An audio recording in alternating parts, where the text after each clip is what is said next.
തിരുവനന്തപുരത്ത് മാലിന്യം നിക്ഷേപിക്കുന്നവരെ കണ്ടെത്താൻ സ്ഥാപിച്ച സിസിടിവി ക്യാമറകൾ വ്യാപകമായി മോഷണം പോയി. മംഗലാപുരം പഞ്ചായത്ത് കമ്മിറ്റി സ്ഥാപിച്ച സിസിടിവി ക്യാമറകളാണ് പ്രവർത്തനം ആരംഭിക്കുന്നതിന് മുമ്പ് മോഷ്ടാക്കൾ കവർന്നത്. 10 ലക്ഷം രൂപ ചെലവിൽ കെൽട്രോൺ സ്ഥാപിച്ച ക്യാമറകളാണ് വ്യാപകമായി മോഷണം പോയിരിക്കുന്നത്.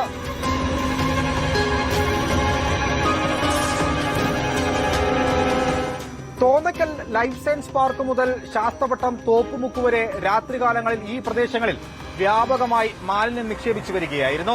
ഇതിൽ തന്നെ ഹോട്ടൽ അറവുശാല മാലിന്യമാണ് ഏറ്റവും കൂടുതൽ. അതുകൊണ്ട് തന്നെ പ്രദേശത്ത് തെരുവുനായ്ക്കളും കാട്ടുപന്നി ശല്യവും രൂക്ഷമായി. ഇതിന് പിന്നാലെയാണ് പഞ്ചായത്ത് കമ്മിറ്റി പ്രദേശത്ത് സിസിടിവി ക്യാമറകൾ സ്ഥാപിക്കാൻ തീരുമാനിച്ചത്.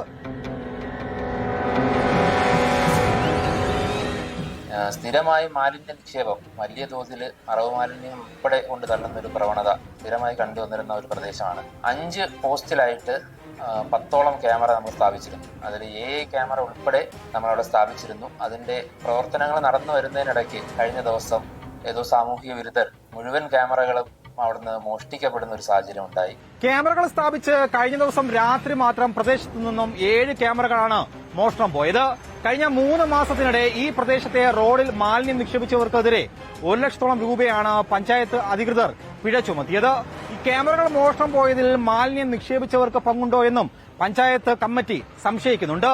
സംഭവത്തിൽ മംഗലാപുരം പോലീസ് കേസെടുത്ത് അന്വേഷണം ആരംഭിച്ചിരിക്കുകയാണ്. വീഡിയോ ജേർണലിസ്റ്റ് നന്ദകിഷോറിനൊപ്പം reporter Arun Solomon, in reporter, Thiruvananthapuram.